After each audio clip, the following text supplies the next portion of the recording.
Hello and welcome to Bitch That's My Kind of Worship, a podcast by and for radical hotties the world over. My name is Lucy DK, and I'm an artist and writer obsessed with building the new world. This podcast is here to guide my fellow revolutionaries as we step into a collective healing journey that centers truth, justice, and returning to our limitless power. I will share practices, guidance, and conversations to keep your internal fires lit so you can let the old world crumble without fear and step into creating the future you were born for. It is our duty to fight for our freedom, and it is our duty to win. I'm so happy that we get to have this conversation, stepping into your work and the container that you created or that was birthed from you as well, has been a big part of my own healing journey. And so it just felt so right to have you come on to speak about how you came to that work and what it's moving within the collective. So maybe you could just introduce yourself to the Radical Hotties and maybe speak a little bit about how you came to the work that you do. Sure. Yeah, that's a loaded question. Mm. People ask me this question and I always get such a flash of memory of like, where did it really begin? That is a good question. I don't really know. So my name is Suskia and I go by, it's funny because I've just reclaimed this name. My name is Wild Woman, and this is a name that was given to me almost a decade ago when I was on a Tantric training. And it's kind of felt like a name that I outgrew more recently. And then I just didn't change it, mostly because it's really fucking complex to change your name and your domain and all the things. And I do all that myself. So I just wasn't bothered. And so for a few years, I just let it happen. And I would say more recently, I've reclaimed this name, Wild Woman, taken on a new form for me. And this speaks really deeply into my work. You know, the work began for me when I started studying anatomy. And I wasn't looking to go down a tantric path. I was actually studying natural medicine and nutrition. And I was always so in awe of the body, of the human body, and how deep we can enter this body. And so my studies were really focused around how can I be my healthiest? What would that feel like? What is my potential when when I am my fittest, healthiest? Like, what is the level of vitality and longevity? So that was sort of where it began. Yes. And then something quite traumatizing happened. I was a year into my anatomy, and our college got shut down by the government because it wasn't registered, because it was natural health. It came from Ireland.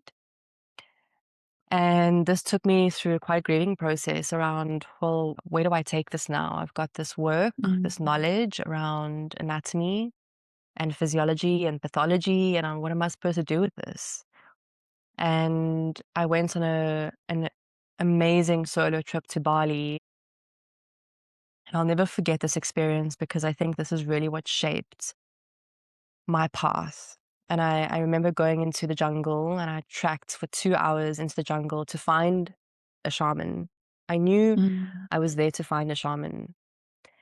And I'd spent hours with him, but it felt timeless. And the way he spoke, I mean, he barely spoke English, but yet I understood everything he said.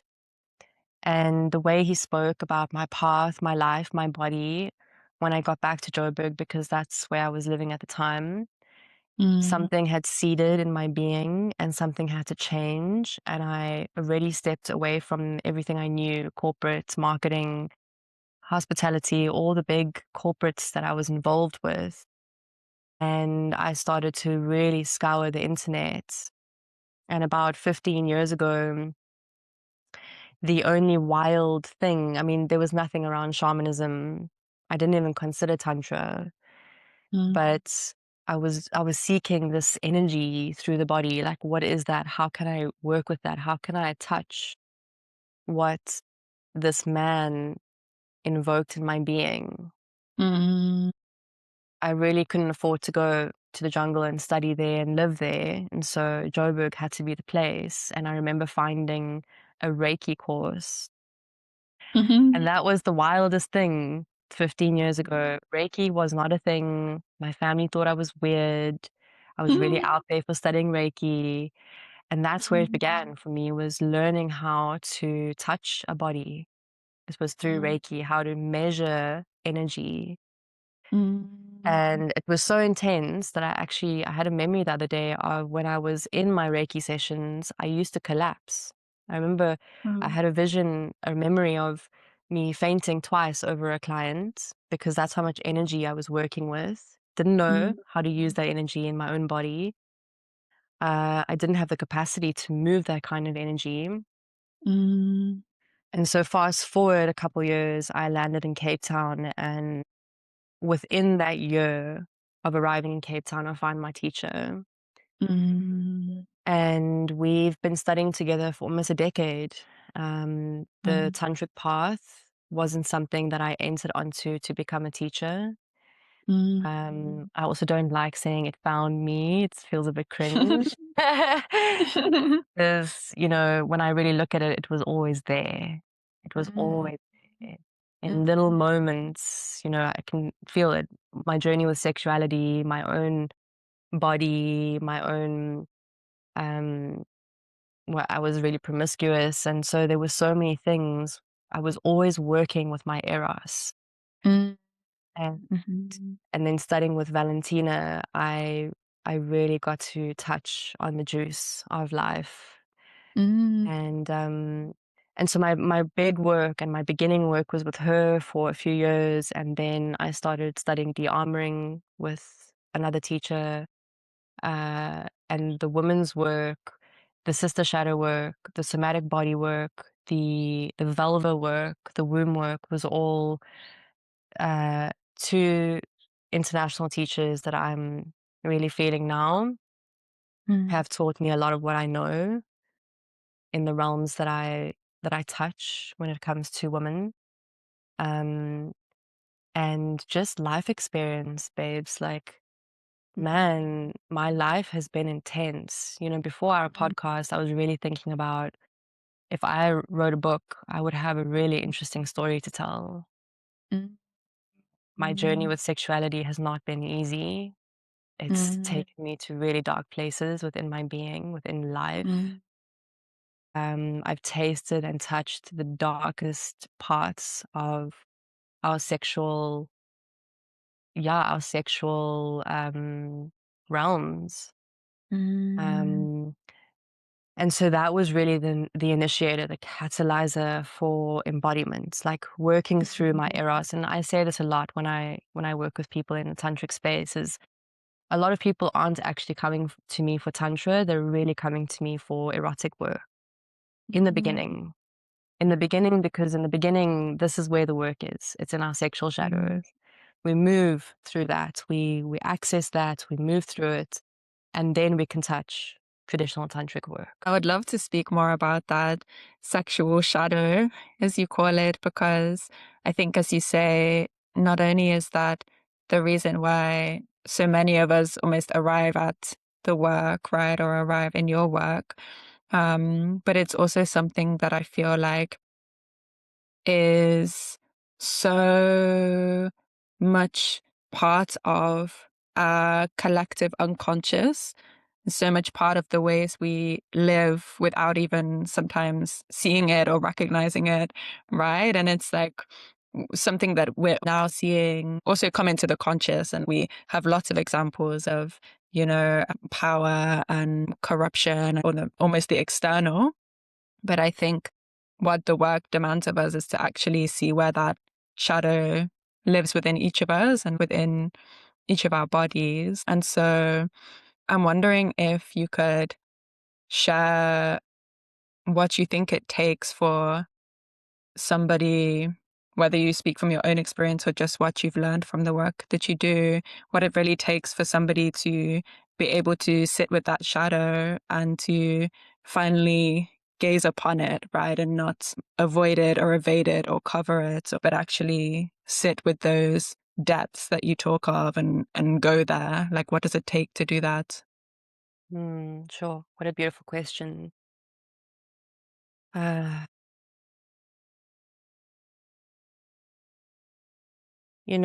I look back on my path, I'll speak from my experience first, and then I'll share with you how I work with people. And there is a bit of a difference in the way I work with people to how I stepped onto the path for a reason. As I said, I wasn't seeking Tantra to become teacher. It was something that I found because it was the only real language in spirit, in soul, that penetrated my heart so deeply. It was the only esoteric spiritual realm that I really was like, wow, this is touching me on every level.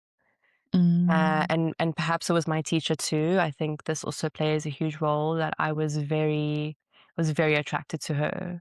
Like she would speak and I would unravel. That was the kind of relationship. It didn't take much. And so I think that says something too, and so the journey was intense. The journey was intense. I had chosen a very radical path. And I remember it being really brutal, I think the first 4 or 5 years. And brutal because, yes, the practices were intense. Tantra is known as the lightning path because it's so rapid, it's so striking. It's the fastest way to enlightenment, but it's also the most edgy. And so I remember in the beginning days, my nervous system just did not have the capacity that it needed to move through my sexual shadow in the way that I was moving through it. And I look back now and I see, wow, there were many moments where I fried my system. And I wasn't taught about that. No teacher said, okay, you need to just take a rest now. It was just go, go, go. And now I see it was all by, I don't know what you want to call it, divine planning or destiny, or that was just the way that it was meant to be. Because a few years later, I was teaching. Yes. And so I think part of that intensity and what it took for me to really move through that erotic pain and that shadow was necessary for me to become a teacher. I don't, however, teach in that way because I see how fragile our systems are in the West and how, yeah, man, there's so much stimulation, there's so much intensity. And so for me to work with sexual shadow is really about slowing down and tending with so much love and so much compassion and nurturance of the physiology first, fascia, the nervous system, tending to our capacity so that when these really big moments arrive, like the grief through sexual trauma, for example, there's such a big part of that is all about feeling. We have to go back into that. Maybe memory reveals, maybe something that we've forgotten becomes remembered. That takes a really big system for us to fully process that, to fully complete that. Right. And I see it a lot that we're living in a society where stimulation, we are so highly stimulated, and yet we want to continue doing this work, but I don't see the integration. And so therefore there's no embodiment. And so there's a lot that's not getting fully processed and completed. Right. Yes.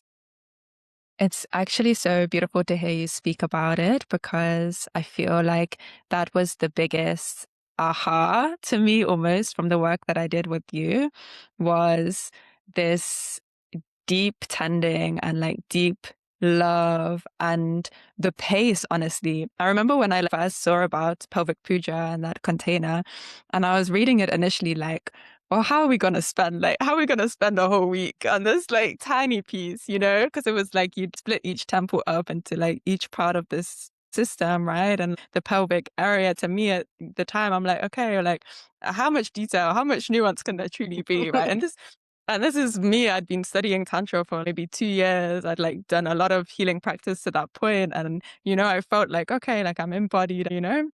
And even I was looking at this like, oh, okay, like this is going to be it's going to be a slow process.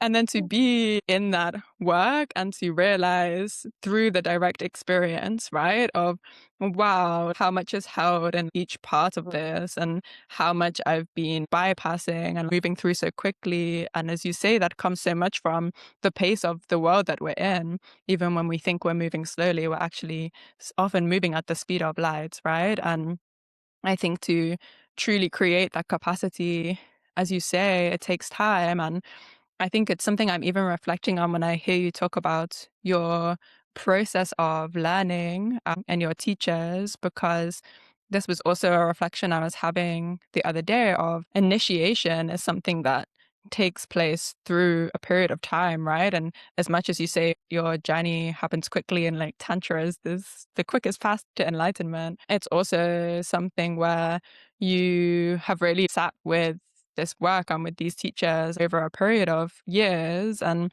I think so much in our culture at the moment, like my friend shared this Instagram reel as well, where it's really like, we just really want to get the information, but like, we don't want to like have the initiation.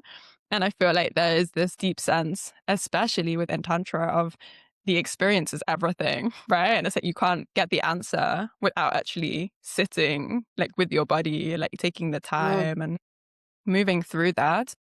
And so one thing that I'm wondering as well is when you see people come to that work, what do you think the biggest resistance is, or the biggest missing piece of understanding is when people first approach the work to maybe how they feel by the end of it through having the experience of it?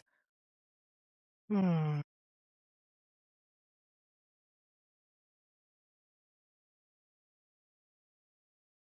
I see it's so unique to each body, right? Because we've all been through such individual experience. Mm. You know, and I say that, but then from a tantric perspective, not really. We're all in the same experience. We've all had versions of the same experience. Resistance is such a big piece when people come and see me. Even people who have been working with me for 5 years, 6 years, they still share with me that to come into session or do a cohort or be on retreat with me, there's such resistance. And what I've learned from resistance, because it's such a great teacher, is that resistance is showing you that there is medicine there. Mm. I resist. I resist when I can feel, oh, this is uncomfortable. This is edgy. I'm meeting parts of myself, or I'm about to meet parts of myself that I desire to meet, but I also fear to meet. And I've been putting it off for so long. And I know that when this happens, it's going to be so fucking huge. And so resistance, and I think we've spoken to this during the puja as well. There's a difference between resisting because it's medicine, because you desire it, but you also fear it, and then just a straight up no. And I remember one of you asking in that group, how do you know the difference? And for me, a no in my body is clear. It's just a no. I feel it through my body. It's not in my mind. I don't have to justify it, overthink it. There's no patterns looping. It's just a no. When I'm resisting something, I will try every story to get myself out of doing the thing that I know I need to do. Right. And so I see this all the time with people coming to session. There's resistance. There's resistance because we know, the body knows the power of Tantra. Even just the word vibrates so much energy. And our bodies know when we're coming into the tantric space. It's so ethereal, it's so mysterious. You know, even the greatest tantrikas of all time, the masters and the great teachers, they they speak about how the more that they study and embody, the less they know. Because mystery, they're dropping into the mystery of reality. And so actually we know nothing. Right. And so it's this path of unlearning, unraveling, deconditioning, stripping away everything you think you know about yourself, all your identity, everything you've been told about yourself, all the things your nervous system has carried since you were 7 years old. All of these layers, you're completely de-armoring. And so what is left when Suskia no longer exists? Right, and to a body in the West, and I really speak to the West because I'm here, this is my home. This is where I see a lot of the pain. And I work so personally with it. And so, especially here, we're so held onto identity. We're so held onto the mind, the thinking mind. So I see big resistance coming into work because some parts, and I really believe it's the subconscious that knows that there's some big de-armoring about to happen here. And it's terrifying.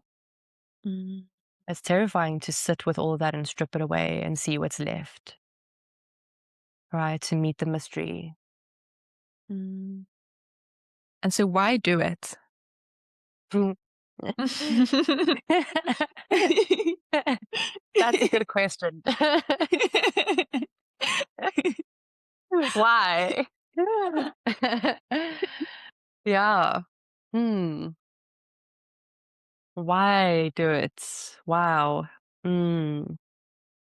Well,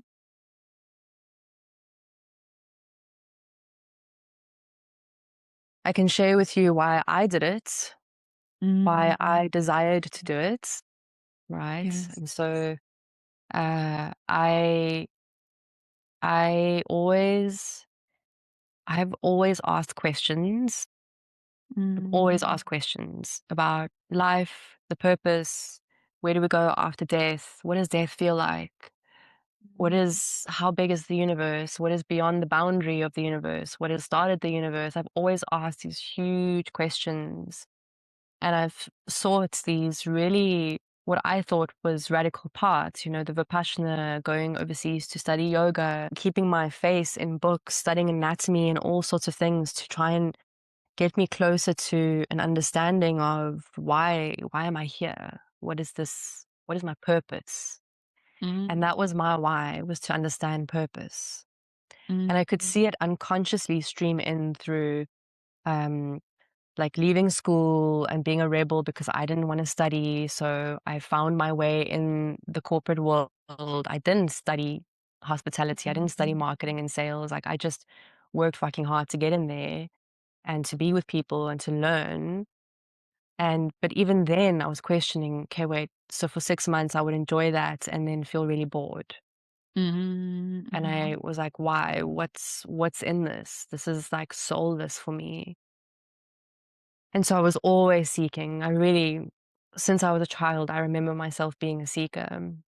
And until I met my teacher, and really, it actually started with the Tandava, the dance, the Tantric dance of reality, right? This dance of dissolution and creation. It's Shiva's dance. When Shiva wakes up from meditation to dance in the Tandava, it's because he is so aroused and intoxicated by his own nature, which deeper is all of reality. It's himself within reality, reality within him. And so this whole beautiful dance breaks out that is so non-linear. It's so round and spiraling and undulating. And I started that dance and I started to meet myself so intimately.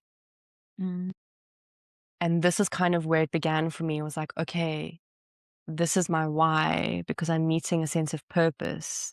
And I'm through this desire to have purpose and discover my purpose and to feel so fueled by the thing that I do, the service that I offer in this reality, I must continue on this path. And so I did. And at some point, my teacher said to me, it was like 10 years later, she's like, do you know the purpose? Do you know what the Tantra say about purpose? I was like, yeah, tell me. I've been waiting so long for this. And she was like, there is no purpose. There is no purpose.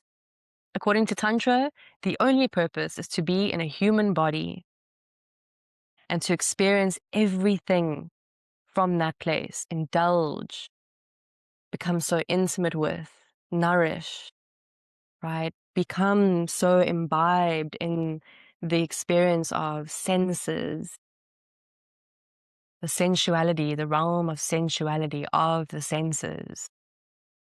And that just relaxed me so much. I felt so liberated because this is why we do it. We do it to become embodied, to become more of who we are through this process of de-armoring.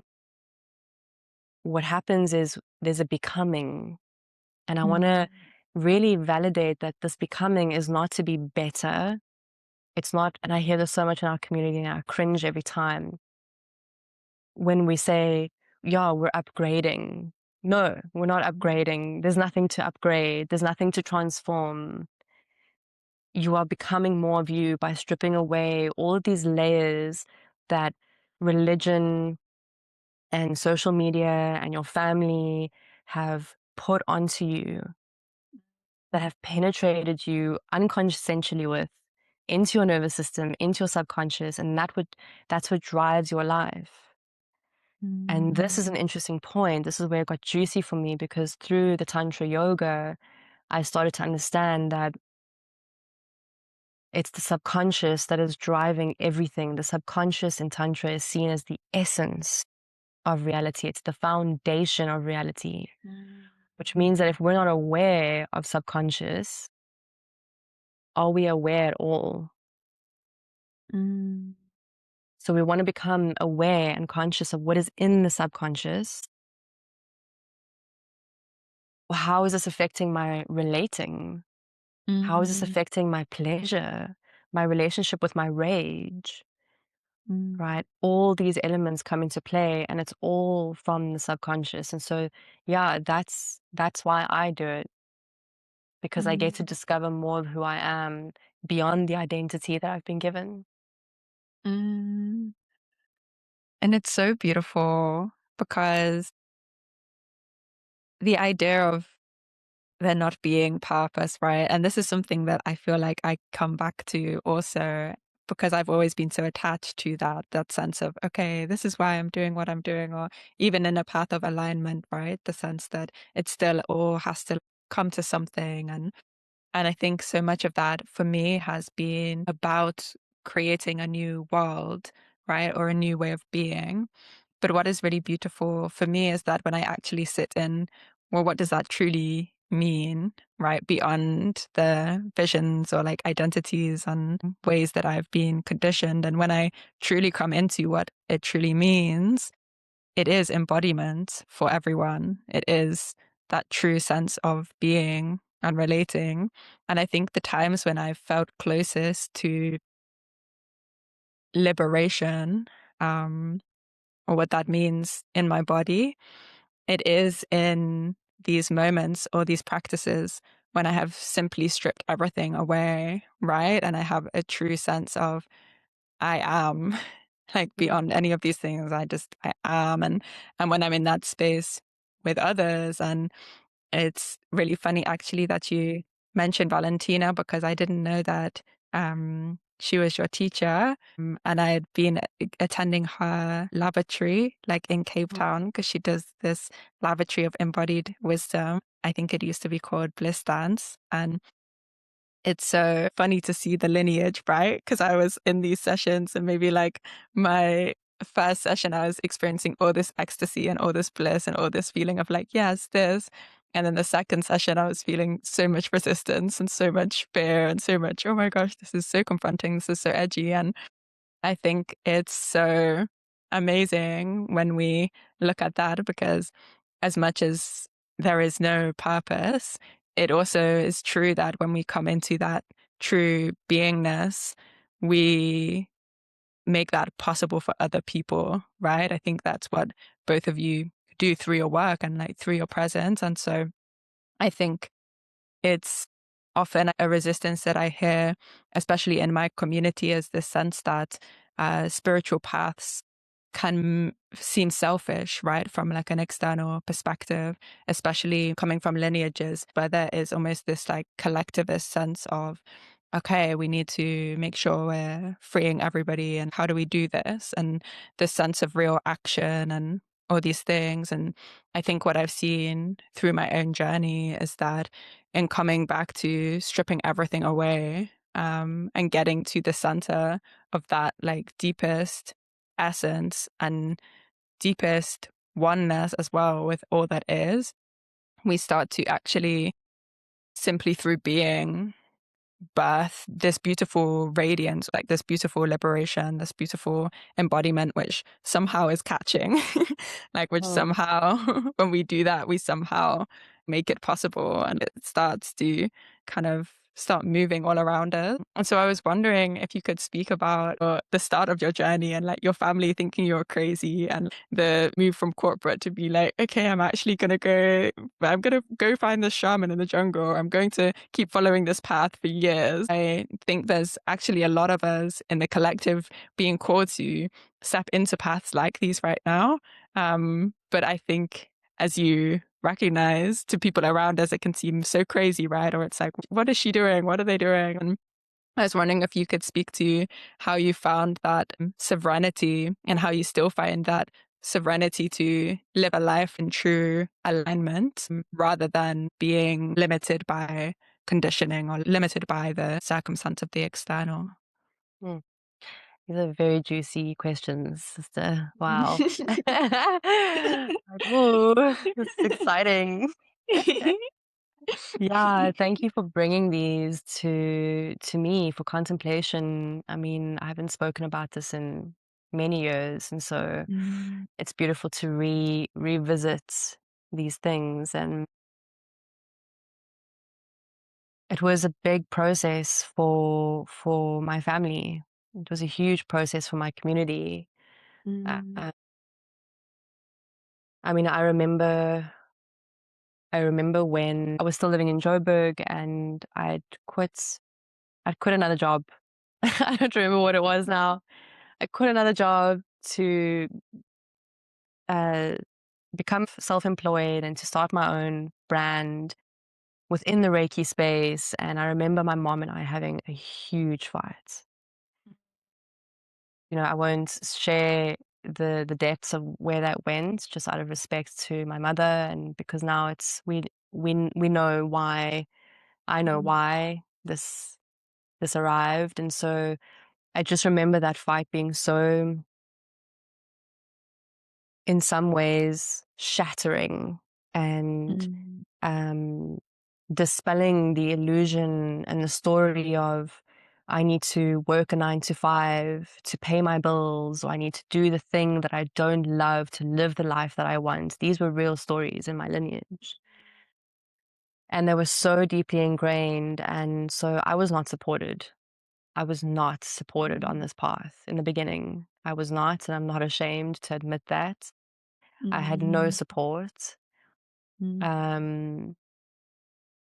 Moving to Cape Town, I moved here on my own. I knew one person, and then went into this radical path. And yeah, it was really crazy. And there was a huge gap between myself and my family for many years. I could feel as I started entering the Tantric realm. And I think a part of my process of leaving, a very big part, I don't think I know, had to do with this de-armoring and releasing from family bounds, right? We're so attached to our families. When we're living with them, or even in the same city as them, we don't realize And this, at 26, it was the first time or 25, 26, I'd moved out from home. So I'd only known living with my family, and how much do we entangle with each other. And so there was such a shedding that had to happen through me fully leaving the city and across the country. And that was huge for me. I remember a period of being so alone. The loneliness I felt was so shattering and so dark, and it used to just swallow me. It was consuming. And then I had friends. I started making friends and, even lovers who really did not understand this path, but also didn't really care to deeply inquire. And I saw that lacking as well, coming with judgment and their misconception around Tantra being this whole sexual, promiscuous, an excuse to be promiscuous. And that was really sad. And also confusing, because I was met with a traditional teacher and then Western misconception. And so I knew what I was studying, or at least I was trying to understand it. I also didn't understand it. Let me tell you, it's taken me a decade to really understand Tantra. And so I didn't really have the words to express to the people I loved what was really taking form, because I didn't understand it.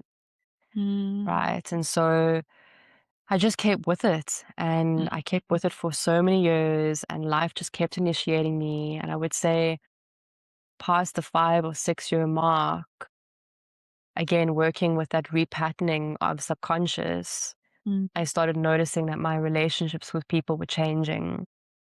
Many relationships fell apart, many relationships. Lots of people who we broke up, we let each other go, we just never spoke again, many.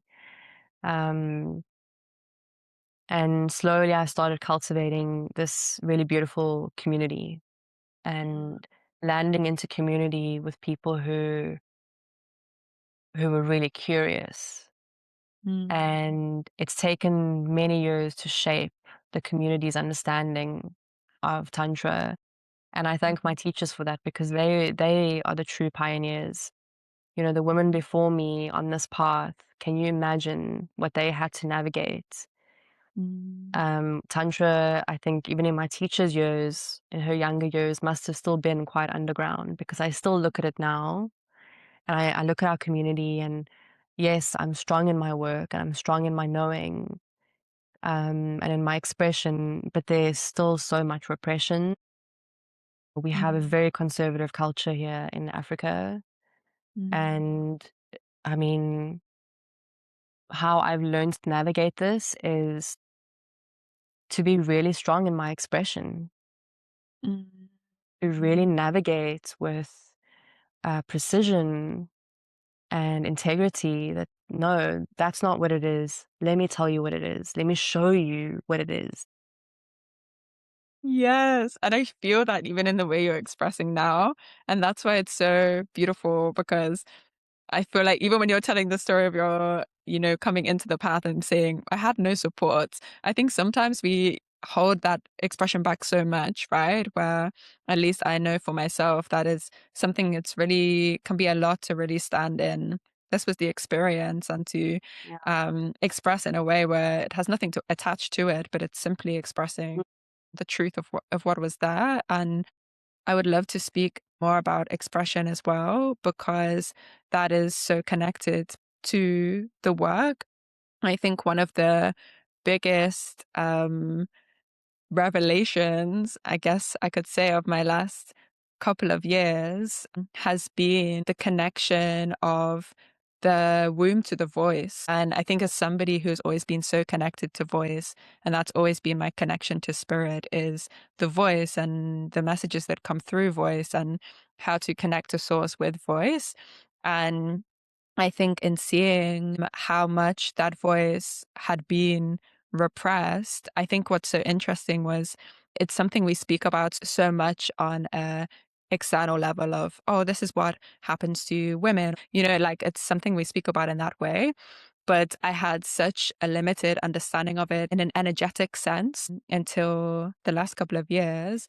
And something that has been so powerful to me has been learning about how much sounding can really free the voice and free the expression, right? And I think that was also such a big focus of the work that we did in Pelvic Puja.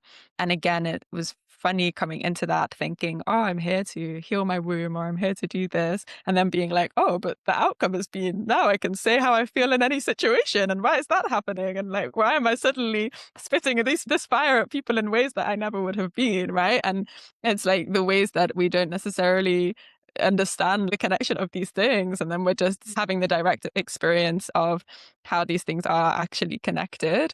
And so I was wondering if you could speak to as well the connection of those pieces and how you see that show up, especially with the people that you work with, and especially the work you do with the womb, especially. Yeah, the womb and the voice, the throat, man, deeply, deeply connected, intrinsically woven. I think we've all seen the posts on the gram on the physiology of womb, the pelvis, that placement of bone, and the larynx, the throat, and the jaw. I think we've all seen those images, because it's not unknown anymore that now on a physiological level, these two places look so similar, so similar in physiology. So I think just from an anatomy perspective, that already for me is intoxicating. You know, that a woman's body and the way we're formed in the womb can be so deeply connected and interwoven. And I remember one of my teachers saying that when a child is in the womb, the first two impressions that are created is this, the jaw, the throat, and the womb, the pelvis. And then from that, the fetus becomes. And so just taking you back to the womb, that's already beginning in the womb, your mother's womb, right? So just going on a journey and feeling that in your body, how that sits, knowing that these two places in your own body came together, they started together from the beginning of your time. And then looking at from a womb cosmology perspective, right? Womb cosmology is it's the feminine studies, it's actually feminine religion. Womb religion was a real thing in way before patriarchal times, where everybody would study the womb, everybody celebrated and worshipped the womb. And this is really where the puja got birthed as well. The pelvic puja was to bring this religion, without it being dogmatic, back into women's bodies, right? To acknowledge that we are physical womb, we're energetic womb, and then there's cosmic womb. And so this was an actual form of devotion and celebration. And so when we look at the pelvis and particularly the womb space, this for me is such an integral part of our work, right? Because every single person on this planet, doesn't matter what gender you go by, you were birthed through the womb.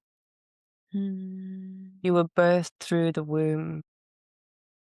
You passed through the vaginal canal, maybe C-section, but you were inside this body, gestating, growing, experiencing. And so our life begins with the womb and it ends with the womb. When a woman comes home to her womb space, she is doing it for herself, but that permeates into the rest of her community, into all the relationships she has. She is also doing it for the men in her life, right? Everybody is doing womb work. This is the one thing, the one essential piece. And so when we look at this, we take back the womb religion to before patriarchal times, and we see that patriarchy arrived and there was the Great Suppression, and women's bodies and women's wombs were suppressed, abused, violated,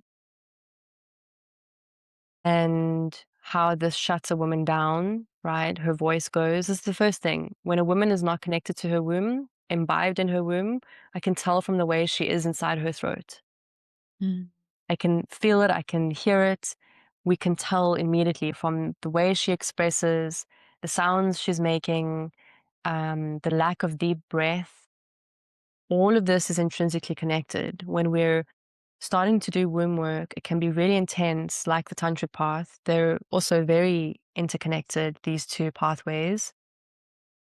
They bring you back to the same place. And so when we go into the womb and we're doing that shadow work, because it is very shadowy in the beginning, it's very dense and murky and dark. You know, we're entering the primordial darkness and we're feeling everything there that has not been felt. This womb is, it is your voice, it is your expression. Yes. Right. And so I remember from my personal journey that it really began for me when I had my Mirena, my IUD removed, and I started yoni steaming and womb steaming. And I started really studying the herbs and the flowers, connecting to the spirits. And I really started to cultivate deep relationship with my vulva, the de-armoring. Actually, my journey began a little bit the other way around. I actually started with cervical de-armoring first. And so that's where my de-armoring journey began. And it just got me so deep. It got me to places within my pelvis that I had never known before. And I started noticing how my expression was changing, that I used to swallow so much. Yes. Don't say that thing because you got to be a good girl. Oh, that's not the appropriate thing to say. That's too wild. You're too much in your rage. And so the rage just kept building inside, festering, until I had inflammation, migraines, candida infections, and I would disproportionately respond to things, you know, and externalize them in my relationships and have a rage fit because I wasn't processing the intensity, the heat that was moving in my body. And so this womb work, this descent back into womb and pelvis, it really is the essential work. I see it a lot in women that are disconnected from their wombs. This is the origin point of everything. If you are disconnected from your womb space, and I'm speaking to beyond just the uterus, I'm speaking to womb as the eternal, this placement inside the pelvis, this wild primordial space and energy which we access through the pelvic tissues. I work with a lot of women who have had their wombs removed, and still this potential, this mystery still resides, this power, right? And so I see it that that's the core, it's the center of life. And so if you're disconnected from that place, you will always feel fragmented from everything else around you. And I see this all the time with women. They don't believe me, and yet they come to me for all these other elements. And I say, what is the relationship with your womb? Yes. And it so makes sense to me that they don't believe you, because I was so that person a few years ago where even the word womb and I was so disconnected, and a big part of it had to do with the suppression of my cycle because I was on birth control, you know, since I was a teenager. And so at a certain point when I got an IUD, I stopped bleeding. So I wasn't even connected in any way with my bleed or with my cycle. And it is so interesting now looking back, because I used to actually have a real aversion to people speaking about the womb in this mystical way, right? Like it almost made me feel, and it's interesting picking it apart now because it was so subconscious. And, you know, I would have thought of myself as, but I am this like beautiful, independent, like liberated woman.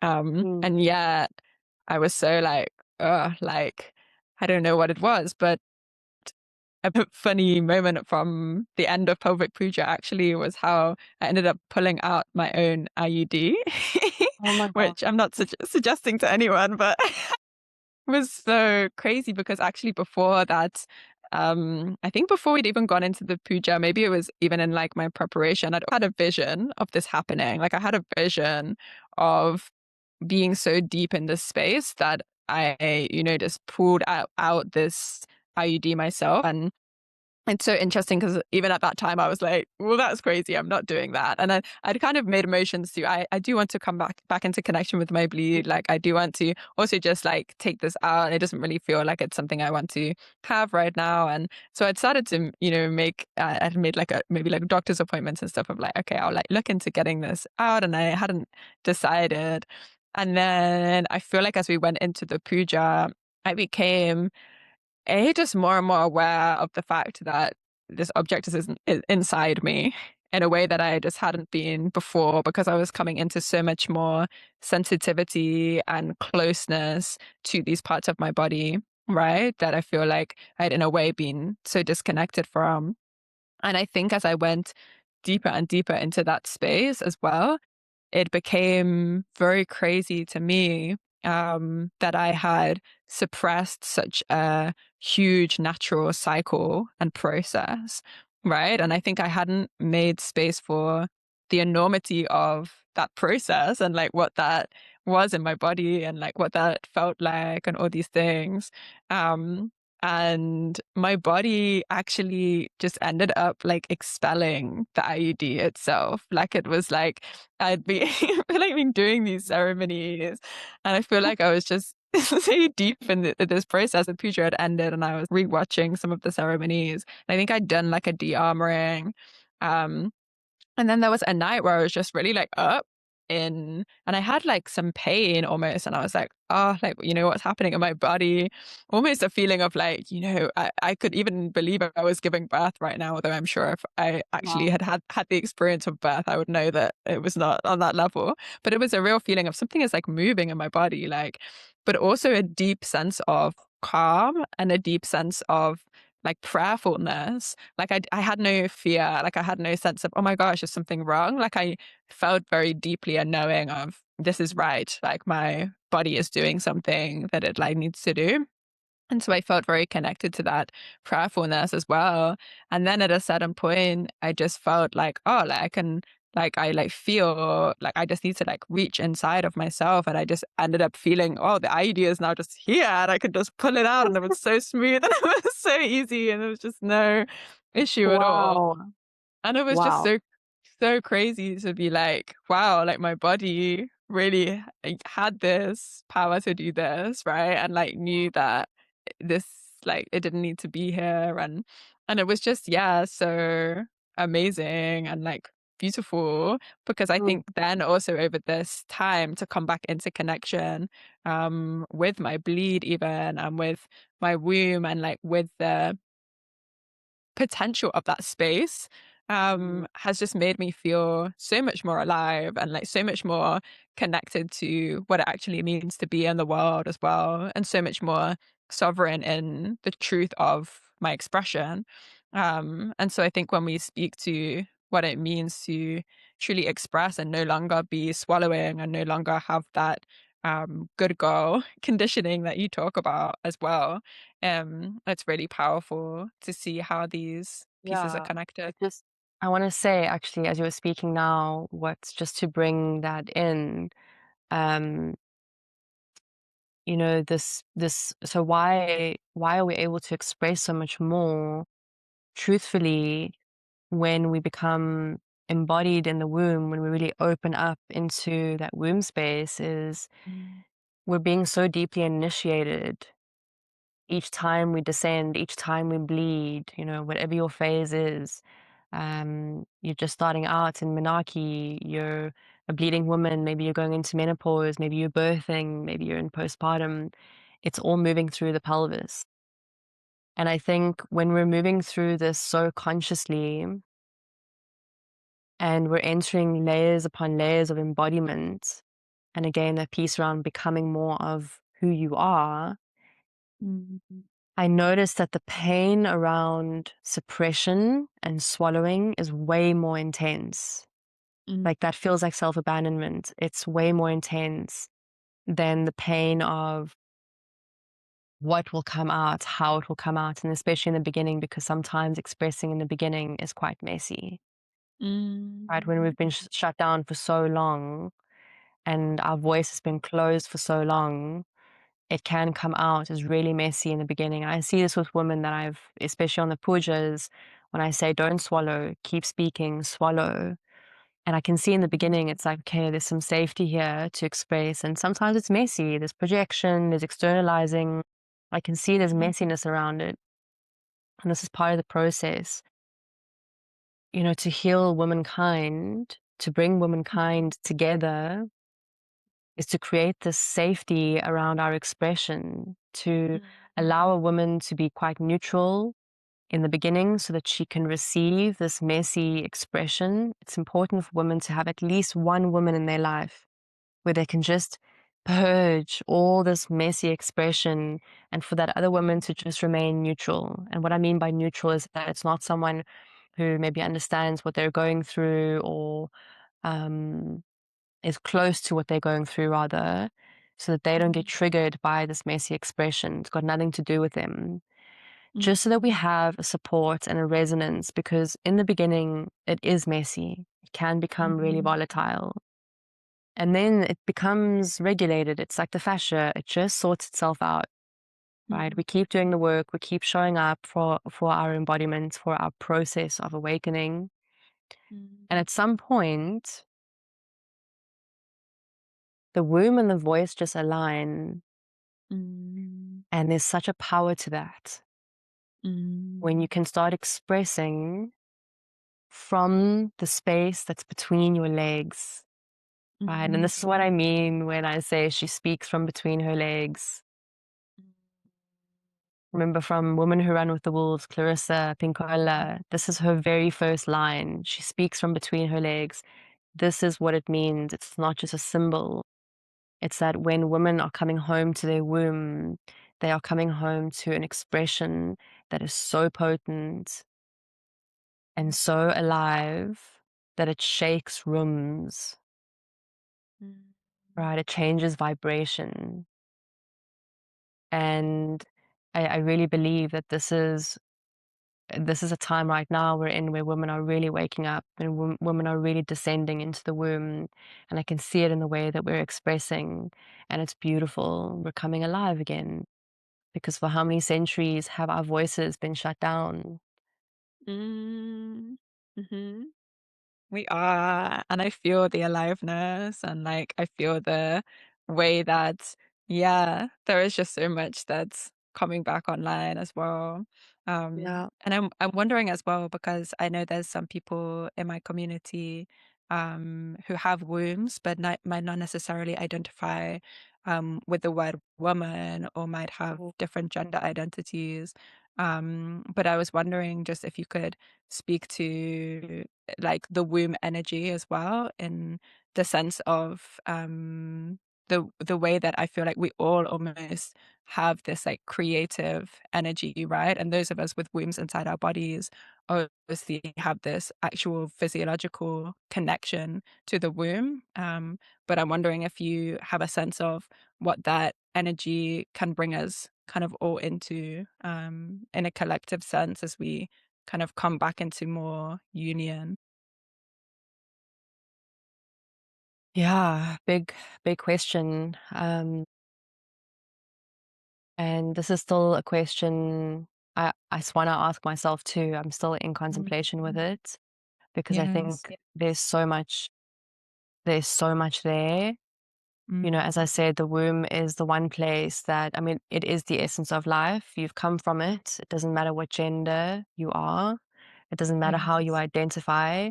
You were birthed through the womb. And when we look at the great womb, the earth, the great mother, this very fertile, wet land that supports us and feeds us and nourishes us and, yeah, gives us so much life, right? We're sitting inside the pelvic cradle of the mother. And so I think it's really about coming back to awareness, right? Whether you have a womb or not, whether you identify or not, is to come back into this awareness that the womb is the essence of life. Because from that place, you will be fed, you will be nourished, right? This is you returning back to your essence. Mm. And so the womb also, I want to speak to the shadow part of that, right? I think a big Yes. part of, and I saw this in my studies in womb cosmology, reading all these womb, these ancient stories about how the womb was worshipped and celebrated before patriarchy, and why it got shut down and suppressed was it was such a potent energy, because to know the womb and explore the mystery that resides there, it really is a spirit journey. It really is a spirit journey. It's such a medicine journey. It's intense. And this is why men got sent out to do vision quests. Women didn't need to do that because we bleed. It's enough, right? It's enough. It's enough, right? So if you have a womb that bleeds, you know what I mean when I say that it is enough. And so to become conscious of that is it's another level of awareness, because now you're becoming conscious of all the parts of you and your ancestors that have been suppressed. All the pain there. You're choosing to feel that and see that. That's why it's fucking hard. And that's why we choose not to look at it. We put it down because actually that's too hard. It's too painful. When I bleed, I'm feeling myself deeply. And I remember this when I had my Mirena taken out, the first few years of bleeding were so intense, because now all of a sudden I was feeling a whole lifetime of suppression. I was traveling down the line. This is why it's called the red thread. It's because it's threading you to your mother, your grandmother, all the women before her, right? And so we're feeling all our ancestors, the unspoken prayers sent down the lineage, the lost dreams, the non-manifest desires. And man, there was so much fucking pain. And I sat with that during each bleed. I sat with that and I felt that and I cried and I screamed and I howled. And then the brothers in my life started showing up as well. And this was an interesting piece, is that when I started doing the womb work, the brothers were I more noticed accepting. the same thing, because Yes. it was, oh my God, it's so interesting that you say that, because I'm like, wow. And I was writing in this essay about this the other day about how I felt like patriarchy had left my body, because all the men who were just coming into my energy and space were just so beautiful. Mm, And not even in like a necessarily a romantic or sexual sense, right? But just in terms of like the experiences and people, which was in such direct comparison to some of the more traumatic, right, or painful experiences that had almost led me into the healing. And it's kind of, again, the mysticism and the magic of that, of like, wow, like how that happens, right? yeah. And like, yeah, it's very, very Yeah. mystical And to me. I mean, I believe it's because men were also starved. Men are starved. They are hungry for the womb. Mm, They are hungry, right? They also desire to be anointed by the blood. mm, And I think a lot of that desire is unconscious right now still. But I noticed that change, that when I started doing the womb work, the brothers in my life were so curious and they wanted to know more, and they asked the questions, and there was such a sacredness and like a tenderness around the dialogue, where the woman was still disengaged and dissociated. mm, That was an interesting piece for me. And now it's at a point where I anoint my lover with my blood, mm, right? I anoint him with my blood. We talk about it all the time. He knows now how to navigate our relationship based on where I am in my cycle. But this is a teaching. It's taken many years to get to that point, and still he doesn't know sometimes. And so what I would say to the people in the communities that where this is still quite edgy, mm, I would say just starting a conversation. right? To check in with your bodies and feel, okay, what am I feeling in certain parts of my cycle? Let me speak about that to my partner, to my sister, to my mother. Navigating that, to open your voice and to stand strong, hold strong in your feeling, because your feeling is your truth. When you feel something, it's your truth. And I mean emotion. I'm talking about emotion and experience, right? It's coming through your body and your heart. It's your truth. Somebody will have a response to that, especially the more closed, conservative, traditional communities. There will be a lot of pushback. And so I say, hold strong, know yourself, right? To know yourself, nobody will be able to shake you. And this is why womb work is so important, because the womb is the core. And from that place, you can keep unraveling and discovering. And keep unraveling and discovering we will. I really think the authority, that I feel in my life now has really come from the womb and has really come from that place. And I feel so grateful for all the work that I've been able to do with you, and even this conversation, as much as I'm so excited to share it with everybody. And that was the purpose. I'm like, wow, this was just a conversation that has given me so much. So I'm really grateful, and I'm really grateful for you taking the time to just share so honestly as well. I really feel the medicine of that, and I know that that medicine will be felt. So thank you. Thank you so much for having me, sister. What a privilege. Yeah, thank you. Beautiful. And could you share with people as well, if they're interested in finding out more about you and your work, where the best places to do that? Good old-fashioned website. Yeah, my website is iamwildwoman.coza.co.za. This for me is the main place. My website is really quite a sacred realm. It's always changing. It's moving with me. It really has been, that's been also an initiation. And so you can find everything you need on there, all my work, all my offerings, retreats, immersions, sessions. And yeah, how I'm working with people at the moment is one-on-one, online, or I'm here in Nuruk in Cape Town. You can pilgrimage to come and see me if you desire. I get a lot of internationals coming through for this pilgrimage. And retreats. I actually have a couples retreat coming up. And so this is where I really want to go with my work, I'm loving the group space and hosting temples. We have a Pelvic Puja that's currently running now, but the next one will be in 2027. So if you want to find out about that, it is all on the website. Yeah, I do have a social media page, Tantra _ Suskia.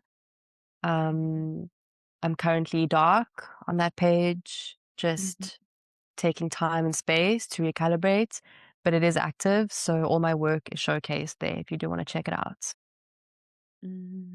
That's beautiful. And I can definitely attest to your website being a sacred realm, because I feel like it really is like an unfolding just to read everything that you write there. So beautiful. Thank you so much. Thank you, sister. So much love.